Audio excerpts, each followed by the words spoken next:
You're listening to Nonpartisan Hacks, the policy and politics podcast where we talk about good government from the local level on up. I'm Joel Grenz, a City of Parksville councillor. I'm Sean Wood, councillor with the City of Parksville and mayoral candidate. Today we're continuing a conversation recorded in Nanaimo across the street from Nanaimo Regional Hospital, where it turns out to be a pretty fitting place to talk about advocacy. Yes, our guest is Donna Hais, who is a longtime community leader here in Nanaimo, a business executive, former president of the Nanaimo Chamber of Commerce, some role to do with Fair Care Alliance. What's the title? I'm not quite sure, actually. I didn't get that. Oh, Chair of Fair Care Alliance. Okay, Chair of Fair Care Alliance. I was looking. I was trying to find it. I didn't see a title on that one. And but this episode isn't just about healthcare, Sean. Yeah, it's about how citizens organize, how advocacy interfaces with government at all levels, and whether big change is actually possible inside complex systems. Yeah, so just a quick disclaimer. The views expressed on this podcast are our own and don't represent the City of Parksville or any other governing body. So Donna, the larger conversation here is how to be a voice and work with government at all levels. What have you learned so far with Fair Care Alliance, Port Authority, your various titles, Chamber of Commerce President? Looking back, what have you learned with those orders of government and getting things done? Well, the one thing that I have definitely learned is you can never have the conversation in isolation. So when I'm working, as the chair of Fair Care, we realized fairly early on that we couldn't have that conversation with the province, for example, who everybody would think that's the healthcare. You got to go to the province and have that conversation. We actually could never have that by ourselves without having partners and without actually having a broader understanding of what that conversation is. So what that means is lots of meetings, lots of time listening, and lots of time doing higher level thinking. So understanding where various groups are mentioning commonalities. Sometimes it's about putting them all in the same room and just putting it all on the table and saying, so what is it we're really talking about? Politics, I think for a lot of people is confusing. Right? You hear an announcement about something, you think it affects something else, or it doesn't seem tangible to the general public. You have to make it tangible to the public. So that it has outputs and outcomes, and there needs to be accountability on that other side. So the thing that we found, and I'll use Fair Care as the example for this, is that we had to start by having the conversations with the various organizations before we could have a conversation with the province and do our campaign for the funding. Right? And that meant we had to meet with Island Health to ask, what's your plan? What's your concept plan? How are you funded? And understand how they get their money and what their money looks like and how it's funded. It meant going to our municipal governments and really saying to them, look, we get that you think you don't have a say in healthcare, but you are a fundamental voice in healthcare. You are a direct link into the province. So if you're not saying the same things as your community is saying, we have a major problem. Right? So if you show up at UBCM as a local government and you say, and you make broad statements about healthcare, like, hey, everything's really going great, we don't have any requests, that means Fair Care obviously didn't come out and meet with you. Right? And share your statistics. But when we find that we've got those municipal governments coming out at UBCM, and you saw Mayor Leonard Krogh come out and directly speak and say, in terms of healthcare, we're like a third world country in Nanaimo and at Nanaimo Regional General Hospital. He was blatant and blunt about it. And in fairness, his council has a motion on the table to support the tertiary care conversation. And, Parksville, we've talked with the Parksville Council about what does this mean? And likewise, Parksville comes to the table and stands up and makes a conversation. So it's important that you're layering those conversations. But over and above that, we went to Nanaimo, the Hospital Foundation. I also sit on their board. They were talking about the same thing. We're talking to them, well, what are you funding? What have you been asked to fund? And why is that impactful? Are you over on this random tangent that is getting funding for something that has nothing to do with the conversation today? So what I found is that you can't actually be a community advocate to government if you don't have all the various players at the table and you haven't spent the time having the conversations. I really feel the motion we spoke about at the RHD table the other day, quite frankly, there were many, many meetings with Fair Care, Island Health, MSA, the Medical Staff Association, the Nanaimo Regional District Hospital Foundation, all sitting at the table talking about what's important. So that's how you create one voice. And it takes time, but it's what actually becomes impactful. Going and speaking in isolation doesn't get you the results that you need. The government needs to hear it from multiple people that they're listening to. And when the message keeps coming through in multiple places, it suddenly becomes a message people are listening to, and it becomes a conversation. The same, everyone on the same page and the same message. Yes. Yeah. But the other trick is that these issues are so complicated that not even everyone in the game understands how the game plays. Correct. So you have, say, the provincial government, they understand this aspect. The hospital district understands that aspect. Patients have their own concerns that they don't even necessarily need to know that they need to convey to anybody. But then you have all the pressure points of, well, if I'm a healthcare worker, maybe I'm reluctant to say certain things because it's my employer. So how do you wade past all that and even understand all the complexity? Because Fair Care Alliance needs to actually be, in some ways, the entity that understands the interconnections better than anybody, because it has to be interconnected in order to get it to happen. How do you do that? Well, it's really complicated. I think one thing that's really important, and we kind of talked about it in the previous podcast, was, we're not partisan in any way.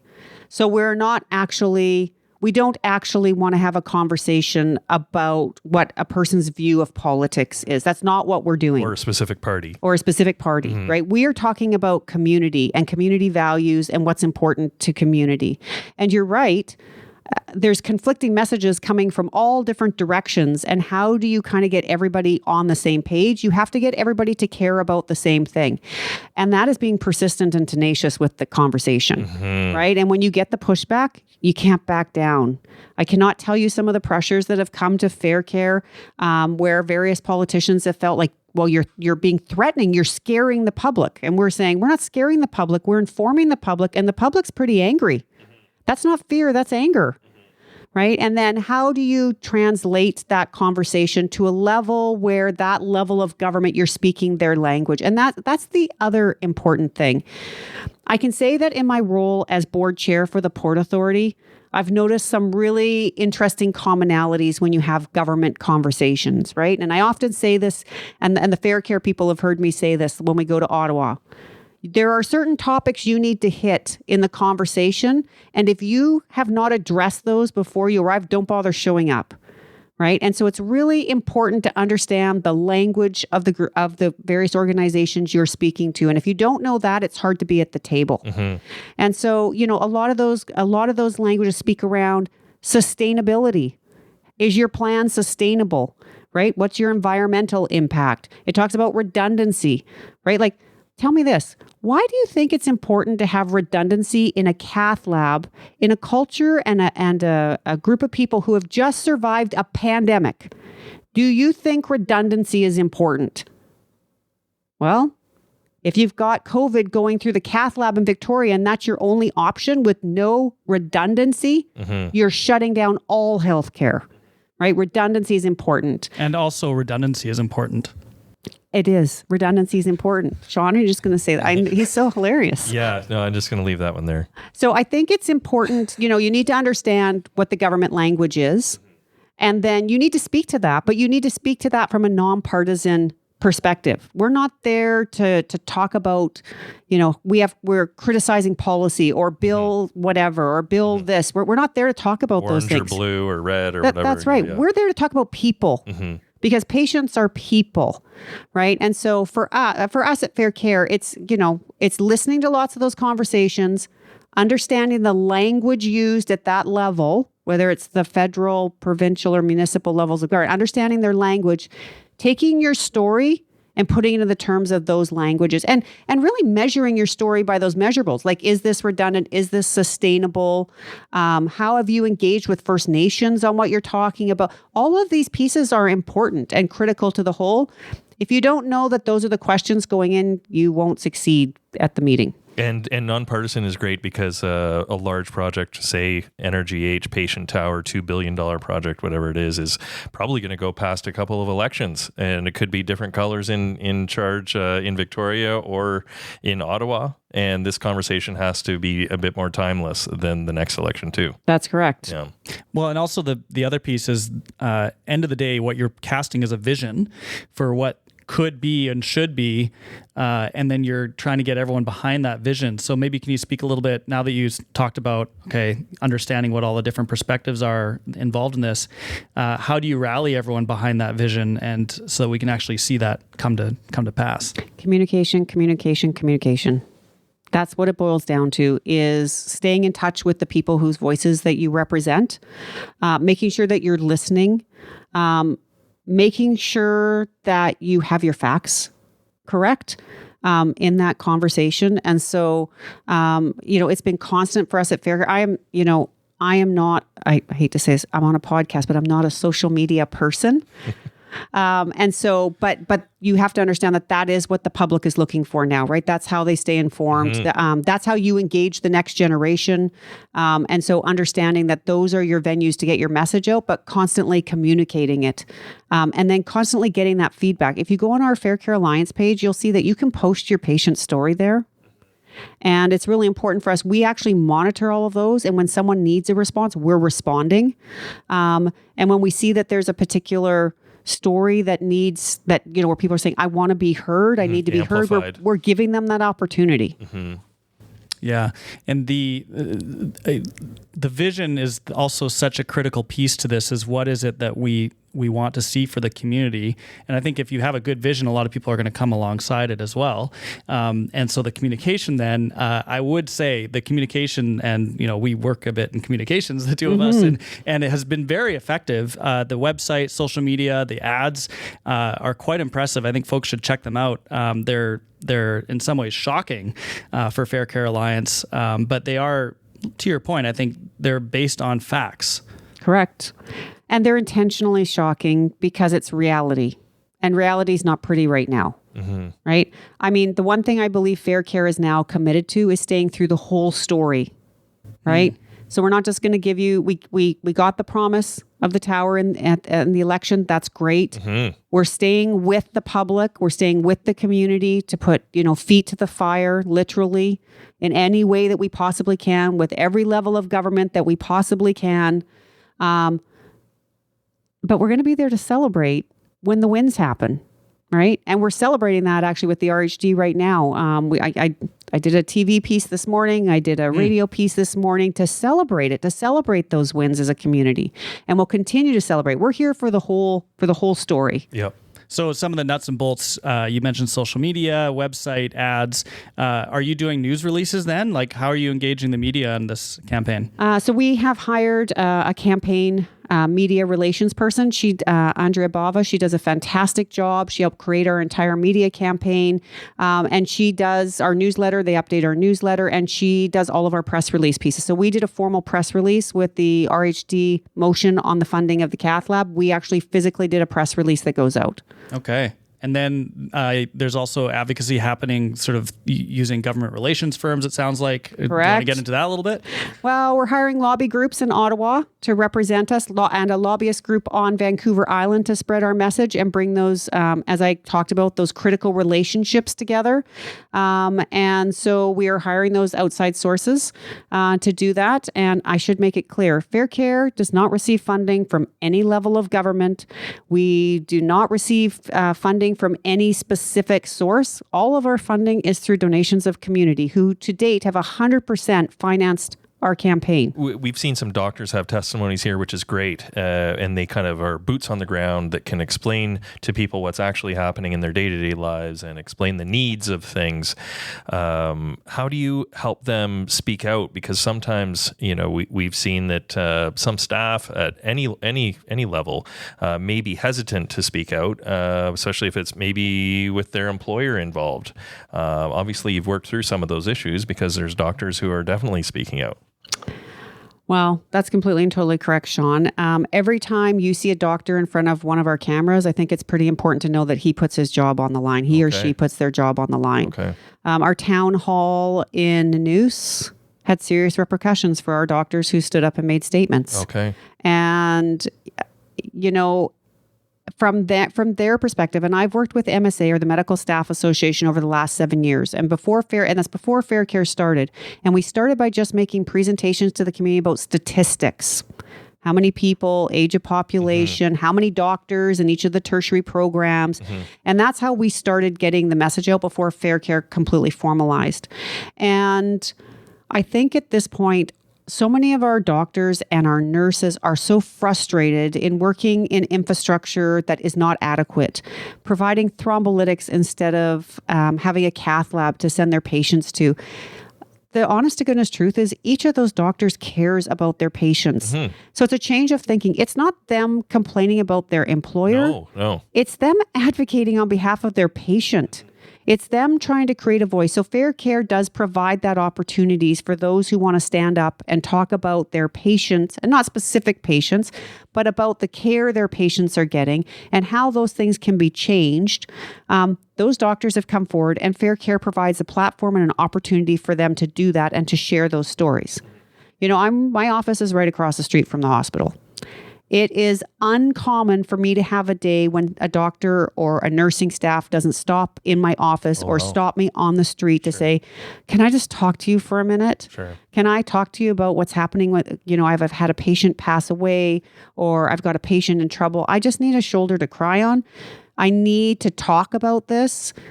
And we're like, you need to talk about this in a broader way that affects community. And we've provided that platform for them. And it's also a direct way to speak to our politicians, right? And like I said, our municipalities for the last, I would say, 3 years have been so strong and so much support for the work that we're doing. And, you know, provincially, we're hoping we're getting there. I can say our local 3 MLAs here, they have been supporting us where they can. They're speaking for us where they can. We need our premier to hear that message, right? Federally, we're going to need everybody's support. So that our prime minister hears our plea. And it's only, I think, through that community voice, because obviously we have a case, right? We have all the statistics. If you put it in a mathematical equation, it equals build the new hospital. Yeah. I look at it less as complaining about their employer, say if you're a doctor, and more of they're carrying through on the oath that they took, and they just want to kind of navigate through the politics and the finances of everything just to be able to deliver the service that they want to deliver here in Nanaimo. Exactly. Yeah. So for people who are thinking of like trying to bring about some better change in the world by working with local, provincial, and federal governments, what other recommendations would you have to get started even in doing that? We've talked about the complexity. So where do you even start?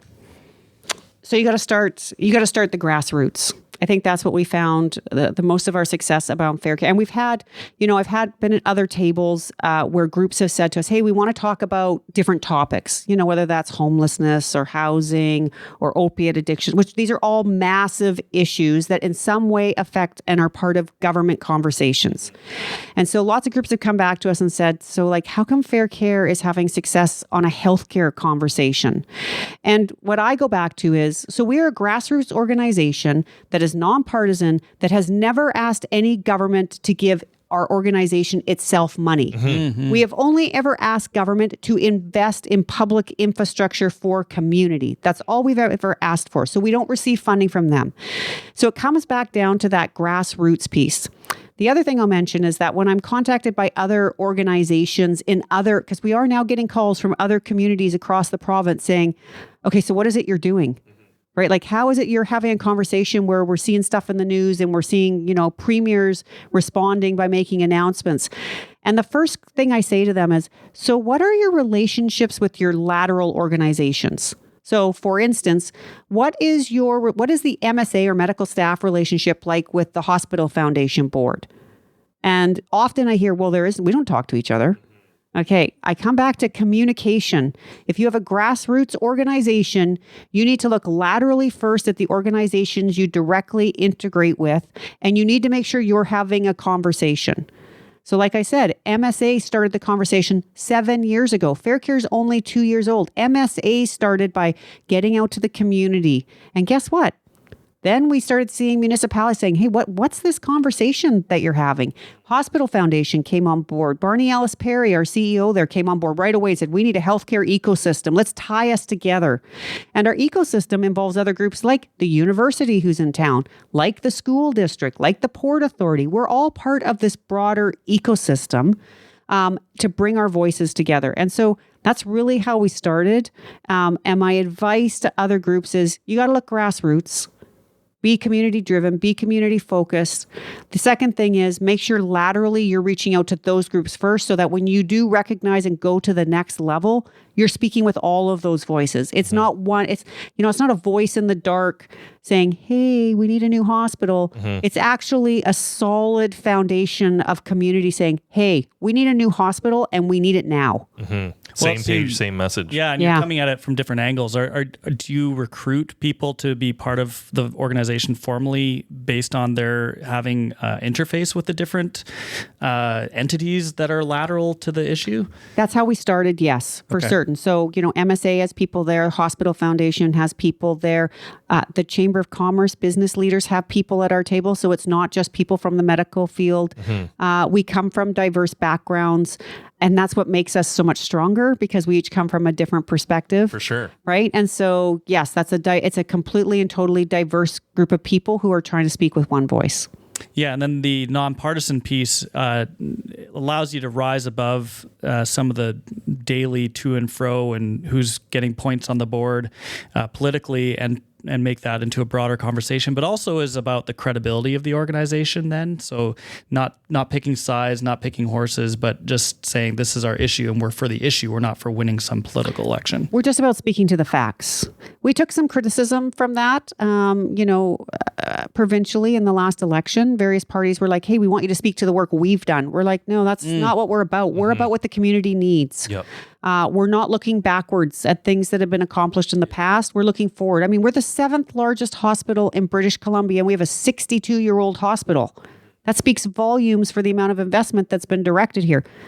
That is not one person or one party's fault. That is a failure of the provincial government as the heading of provincial government to send funding on an equal and equitable basis through the province. It's not one person, one party. Yeah. Do you then endorse certain people like for office, or are you staying away from that as well? No, we're staying away from that. If the person running for the party wants to stand up and say, hey, I'm a Fair Care supporter, I support their message, I'm behind what they're working on, that's great. That's their choice to do that. We're not picking and choosing candidates. We will, in elections, we will invite candidates to our events. Our most recent event was held in a specific riding. So we asked the MLA from that riding, because it was her riding, to come and speak to what the provincial government is doing.